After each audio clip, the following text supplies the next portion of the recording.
The wagon lurched to a stop, and Emma Harper's hands trembled as she clutched the worn leather satchel containing everything she owned. Through the canvas opening, she could see the settlement of Fort Lami sprawling before her, a collection of rough wooden buildings surrounded by endless prairie. The year was 1876, and she had traveled 3 months from Boston to escape a life that had shattered around her. "End of the line, miss," the wagon driver called back, his voice gruff but not unkind. "You sure about this? Ain't many white women willing to live out here among the tribes?" Emma nodded, unable to trust her voice. The bruises on her arms had faded to yellow, hidden beneath long sleeves despite the summer heat.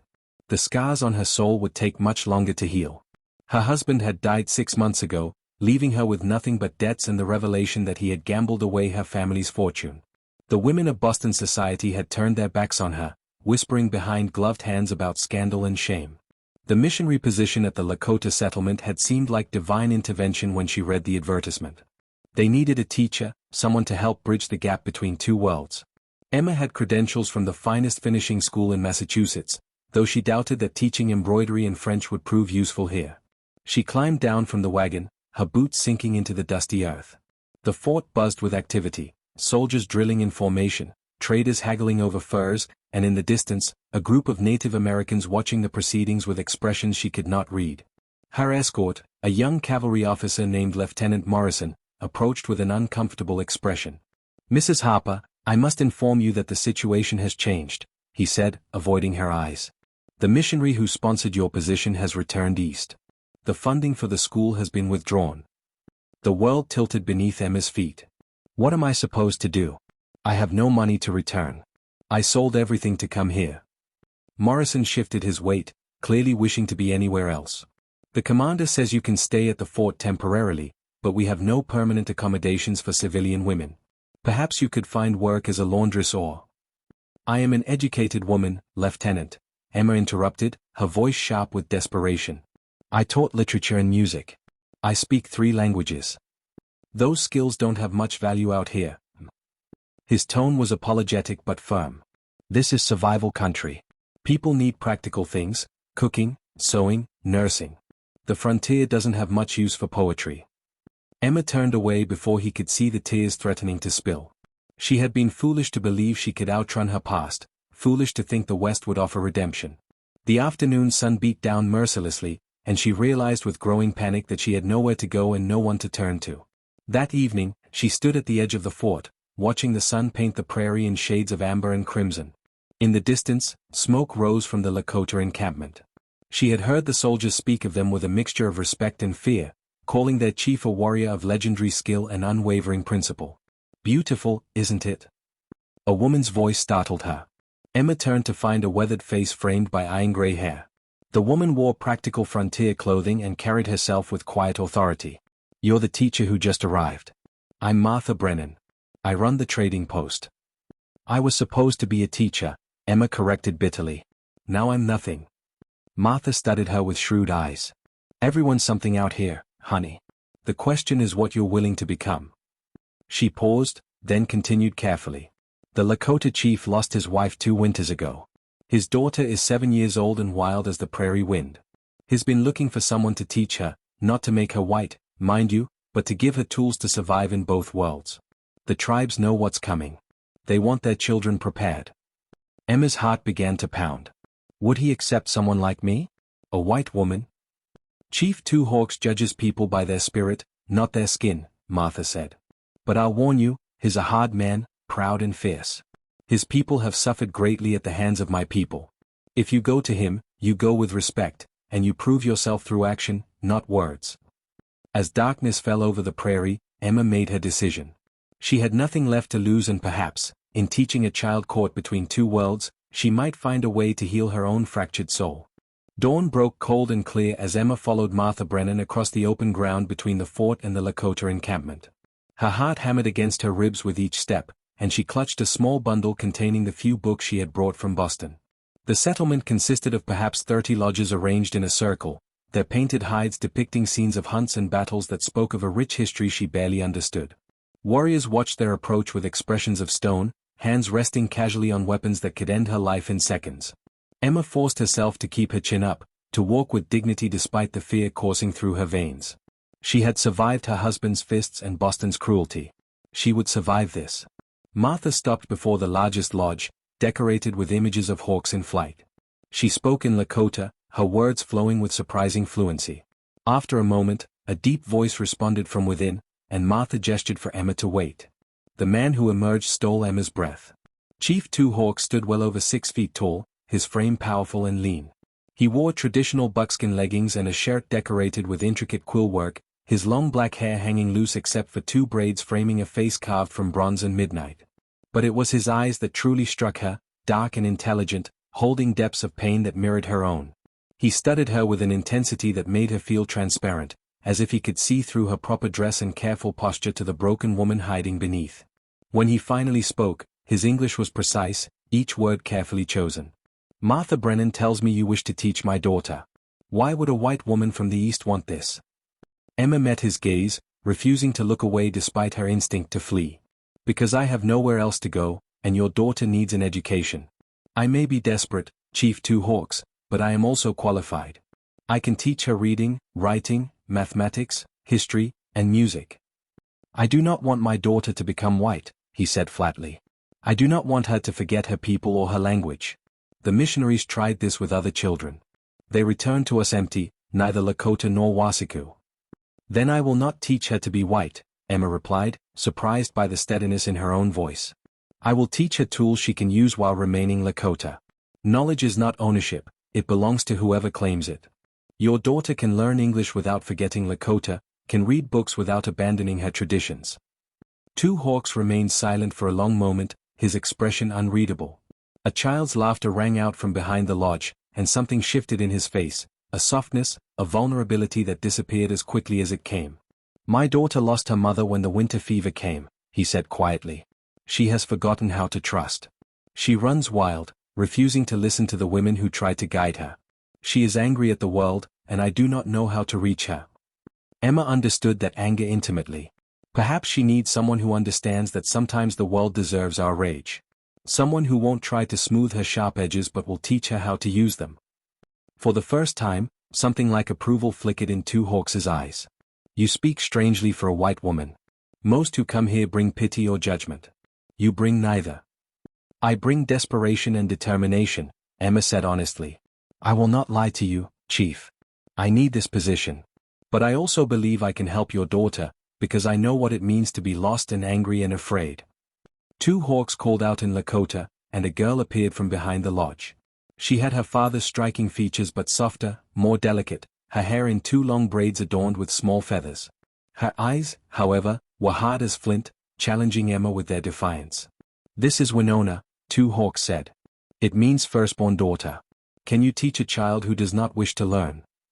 Emma knelt slowly, bringing herself to Winona's eye level.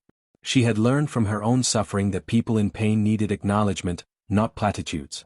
"Hello, Winona. My name is Emma. I have traveled very far because I was broken, just like you. I don't want to fix you or change you. I want to teach you how to be strong in a world that is changing whether we like it or not." Winona's expression remained hostile, but Emma saw a flicker of curiosity beneath the anger. The girl spoke in rapid Lakota, her voice sharp with challenge. Two Hawks translated, "She says white women are weak and cry over small troubles.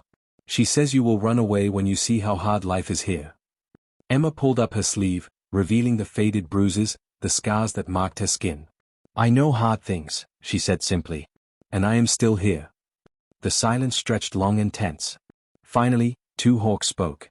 "You may try. You will sleep in Martha's trading post and come here each morning after sunrise. If Winona refuses to learn, you will leave without protest. If you try to change her into something she is not, you will leave immediately. If you show disrespect to our ways, you will not be welcome. Do you accept these terms?" "I accept," Emma said, knowing she was agreeing to far more than teaching lessons. As she walked back to the fort with Martha, Emma realized her hands had stopped trembling. For the first time since her husband's death, she felt something other than despair. She felt purpose. 6 weeks passed like water over stones, each day wearing away the barriers between Emma and the life she had never imagined.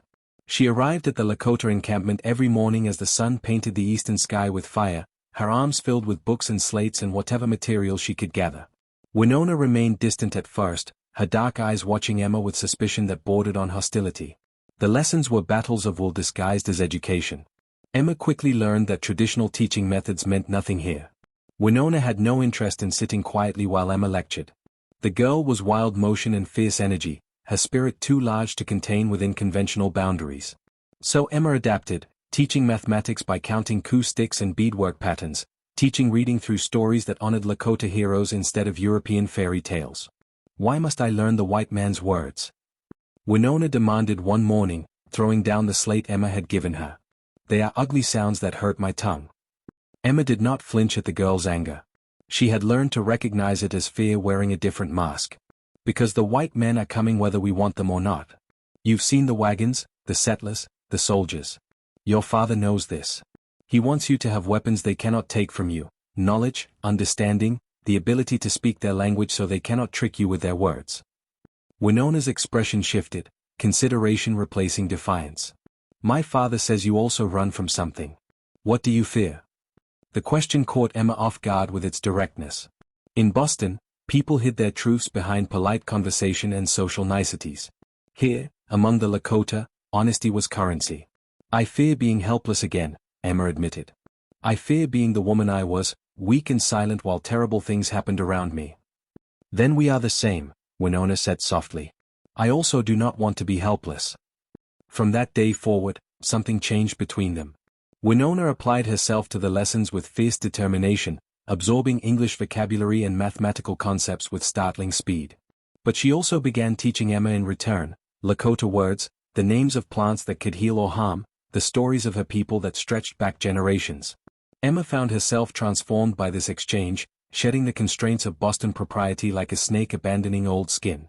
Two Hawks watched these developments with an expression Emma could not read. He appeared frequently during lessons, ostensibly checking on his daughter but lingering to listen as Emma taught history that included native perspectives, as she encouraged Winona to question rather than simply accept. Sometimes Emma caught him studying her with an intensity that made her breath catch, his gaze holding questions he did not voice. One afternoon, a group of young warriors returned from a hunting expedition, their horses laden with buffalo meat. The camp erupted in celebration, and Emma prepared to return to the fort as was proper. But Winona grabbed her hand with surprising strength. Stay for the feast, the girl insisted. You are my teacher. You belong here. Emma glanced at Two Hawks, uncertain. The chief regarded her for a long moment before nodding slightly. You have earned a place at our fire, Emma Harper. My daughter speaks truly. The feast was unlike anything Emma had experienced. Women prepared the meat with herbs that filled the air with mouth-watering aromas while men told stories of the hunt, their voices rising and falling with dramatic flair. Children ran between the lodges, their laughter pure and unrestrained. Emma sat with Winona, learning to eat with her fingers, letting the grease run down her chin without shame. Two Hawks sat across the fire, and throughout the evening, Emma felt his attention on her like physical touch. When their eyes met, she saw something that terrified her more than loneliness ever had, recognition. He saw her, truly saw her, in a way no one else ever had. After the feast, as Emma prepared to leave, Two Hawks walked with her toward the fort. The prairie stretched endlessly around them, the stars overhead brighter than any Emma had seen in Boston. For a while, they moved in silence, and Emma found herself hyper-aware of his presence beside her, his height, his strength, the controlled grace of his movement. My daughter smiles now, he said finally. I had forgotten the sound of her laughter. You have given this back to her. She gave me something in return, Emma replied honestly. Purpose. A reason to wake each morning. Two Hawks stopped walking, turning to face her fully. In the moonlight, his features were softer, more vulnerable. You are not what I expected. The white women I have known were either afraid of us or looked at us as children to be saved. You do neither. I learned the hard way that people are just people, Emma said. Some are cruel, some are kind, and most are simply trying to survive. The color of their skin doesn't change that truth. Your husband, Two Hawks said carefully, Martha told me he hurt you. That you carry scars. Emma's first instinct was to deny it, to hide behind propriety. But something about the prairie darkness and his steady gaze demanded honesty. Yes. He hurt me in many ways. When he died, I thought I would feel relief. Instead, I felt nothing, just empty. Coming here was my last desperate attempt to feel human again. And do you? Two Hawks asked. Feel human? Emma considered the question seriously. I'm beginning to. Your daughter is teaching me how to live again, though she doesn't know it. In Boston, I was taught to be small, to make myself less so that others could be more. Here, Winona shows me every day what it means to take up space in the world without apology. Two Hawks reached out slowly, giving her time to pull away, and touched her arm where she had once shown him scars.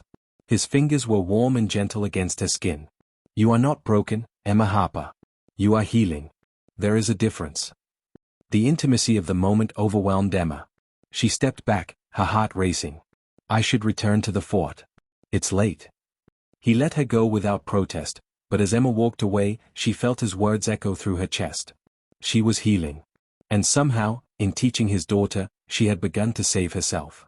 Autumn descended on the prairie with breathtaking swiftness, painting the landscape in shades of amber and crimson.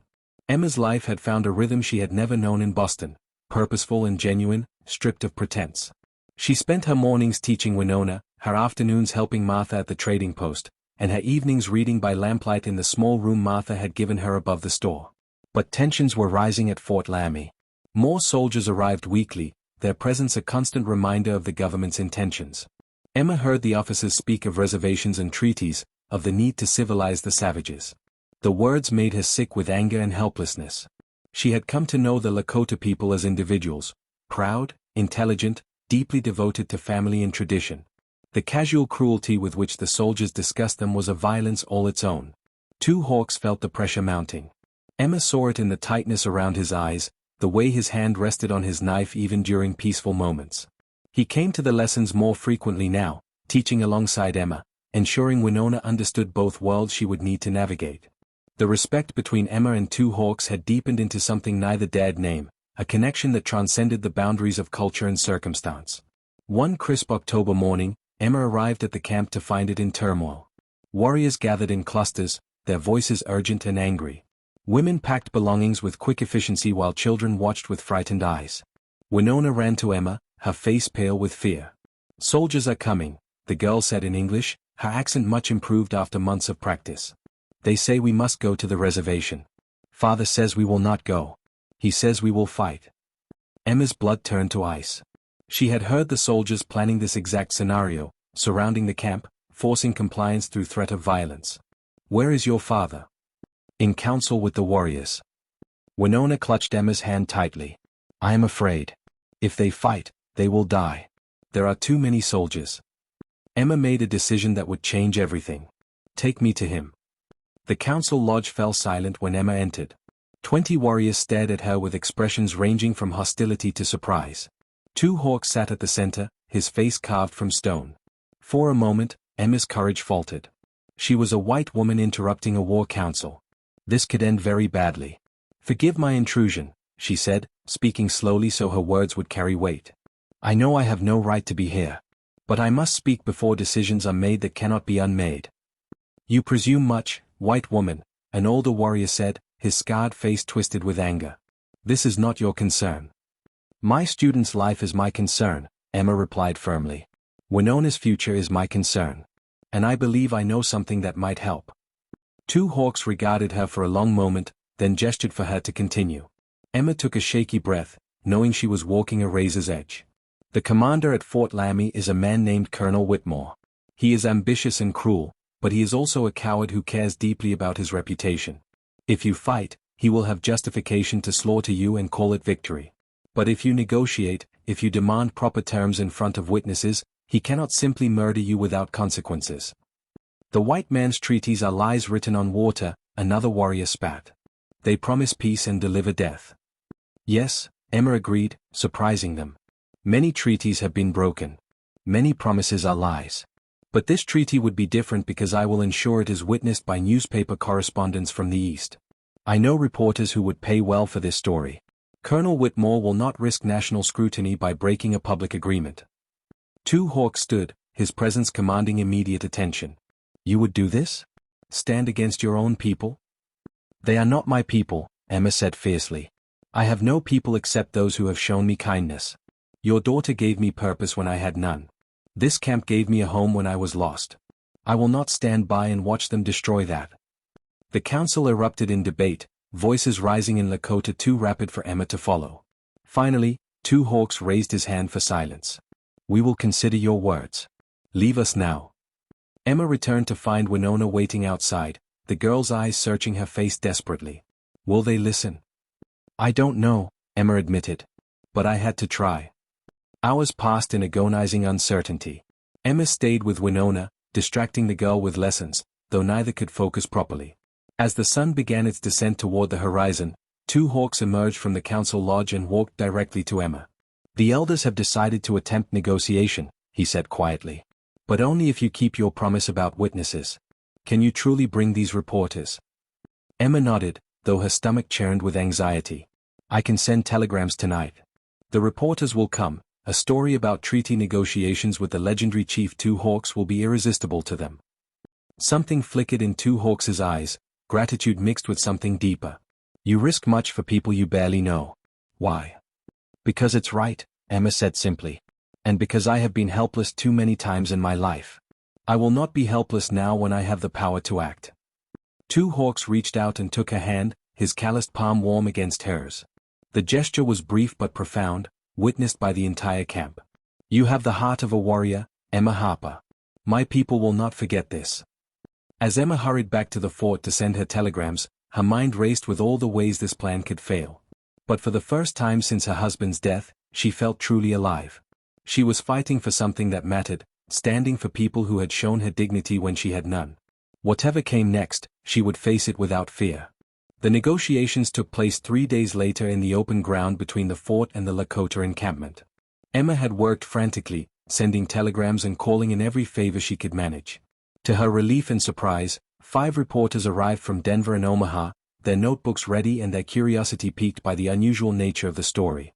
Colonel Whitmore was furious at their presence, his face mottled red as he realized his plans for a simple forced relocation had become a public spectacle.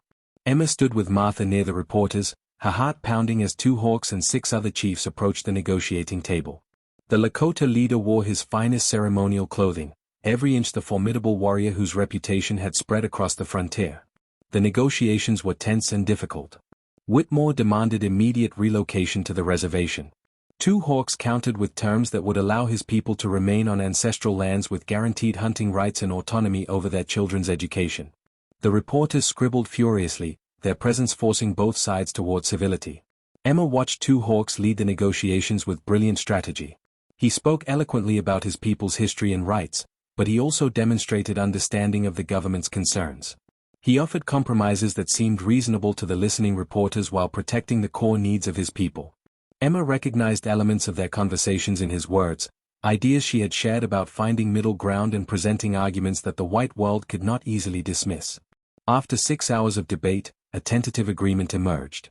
The Lakota would remain on a portion of their traditional lands, though reduced in size. They would maintain hunting rights on additional territory and control over their children's education. In exchange, they would agree to peaceful coexistence and allow a government agent to reside nearby to facilitate communication. The reporters witnessed every word, making the treaty a matter of public record. As the chiefs and officers signed the documents, Emma felt tears streaming down her face. It was not perfect, not even close to justice, but it was survival. Two Hawks had saved his people from immediate destruction through wisdom rather than warfare. That evening, the Lakota camp celebrated with cautious hope. Emma was invited as an honored guest, and this time she did not hesitate. She had earned her place through action, and she would not diminish that by hiding in false modesty. The drums beat rhythms that seemed to pulse in time with her heart, and the dancing figures around the fire moved with joy that was both celebration and defiance. Two Hawks found her standing at the edge of the firelight, watching the festivities. He carried 2 cups of herbal tea, offering her one as he settled beside her on a fallen log. For a while, they sat in comfortable silence, the sounds of celebration washing over them.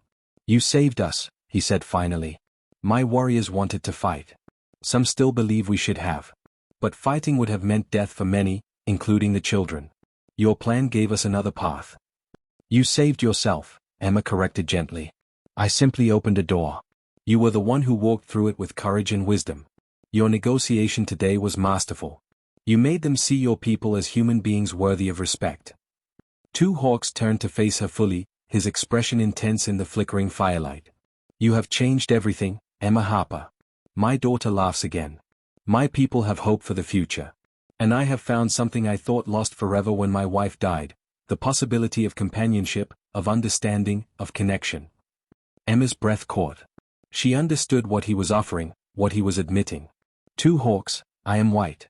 Your people have suffered so much at the hands of my race. How could they ever accept me as more than a teacher? My people judge by actions, not blood, he replied. They have seen your loyalty and your courage. They call you woman who stands firm because you did not run when confronted with difficulty.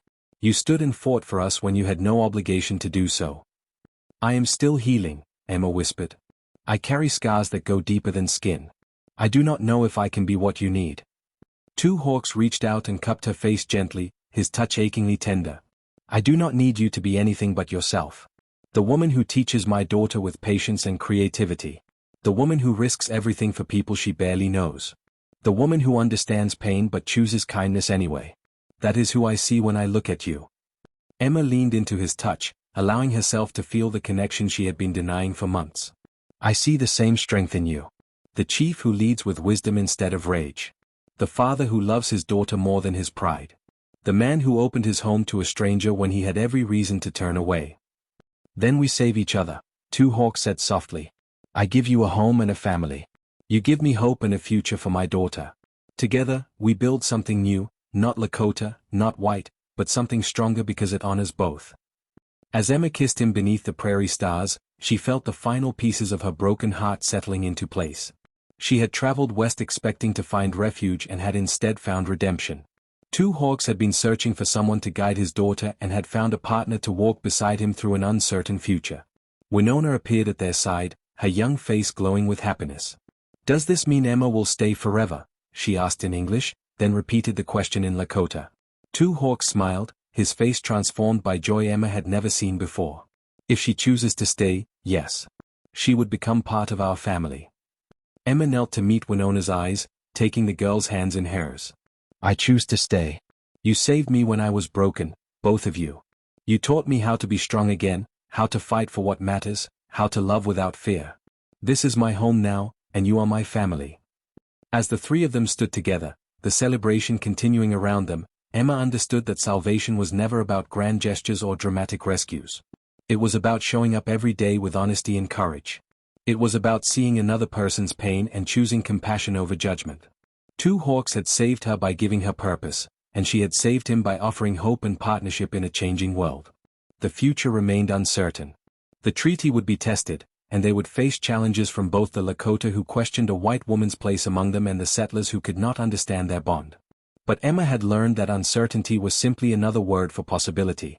Together, with Winona binding them in love and shared purpose, they would face whatever came next. The broken woman from Boston had found her strength on the prairie. The grieving chief had found new joy in unexpected places. And a young girl caught between two worlds had found teachers who would help her navigate both. In saving each other, they had created something precious and rare, a family forged not by blood but by choice, respect, and love that transcended every boundary society tried to impose.